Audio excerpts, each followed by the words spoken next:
It was a scenario Ed Woodward could not have imagined 4 months ago. Surrounded by fans in Charles de Gaulle Airport and asked for a selfie. Ed Woodward was pestered for a selfie by adoring Manchester United fans after the PSG win. The Manchester United executive vice chairman had enjoyed very little sleep and was on his way stateside to Boston yesterday for meetings involving the business side of the football club. But goodness me, was he beaming. The night before, his interim manager Ole Gunn had pulled off one of the greatest results in the club's history. Down 2-0 to Paris Saint-Germain in the first leg, a patched-up injury-ravaged team somehow managed to go through to the quarter-finals of club football's greatest competition. Man Utd fan, 44, fighting for life after being stabbed by taxi driver following Champions League win over PSG. A 3-2-1 win courtesy of a controversial injury time penalty had turned it around. Woodward talked through the emotions of the night like a fan, because he is a fan. Yet it was only last October, with the team trailing 2-0 to Newcastle at home, that the anger of the United faithful turned on him. Fingers pointing in his direction in the director's box, it was apparently Woodward's fault this team was underperforming. This same team that has now won 9 games on the trot away from home and is once again spreading fear among the great clubs of Europe left in the Champions League. Domestically, they are in the quarter-finals of the FA Cup and in the top 4 of the league, having been 11 points outside of that group when Solskjaer took over. Woodward was not giving anything away about when Solskjaer's appointment as full-time boss becomes official. In truth, it is a matter of when, not if.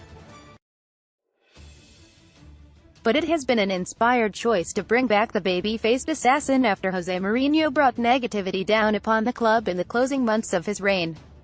A decision that has dragged United out of the darkness and back into the light. This is truly an incredible time for the club.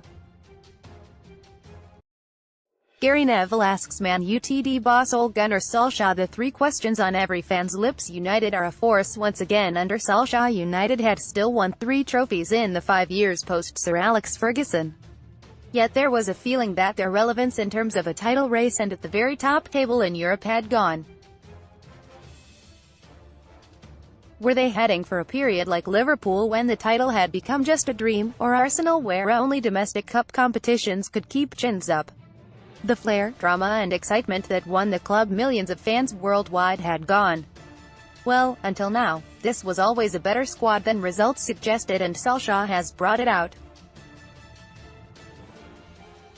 The picture of him with Sir Alex Ferguson and Eric Cantona celebrating after the game in Paris was poignant. Eric Cantona, Sir Alex Ferguson and Ole Gunnar Solskjaer pose for a picture after the PSG win because Solskjaer has reconnected United with their glorious past. Some clubs can skip through managers with different backgrounds and experiences. For some it works temporarily, for others not.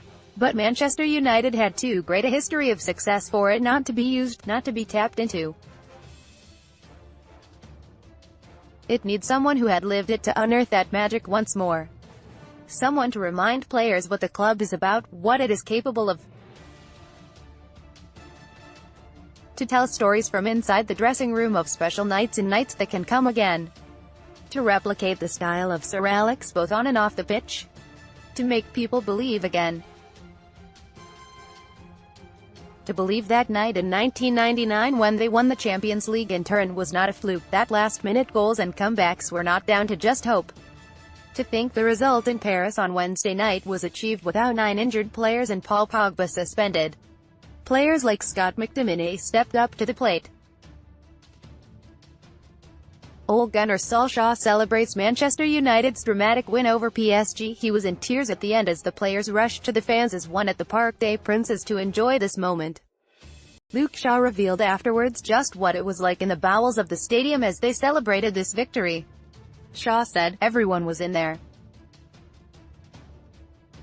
We were all signing songs, singing the Cantona song.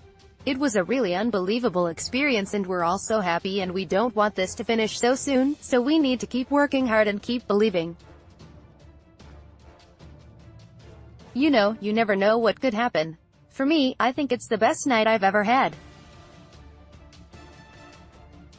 The atmosphere in the changing room afterwards was unbelievable and also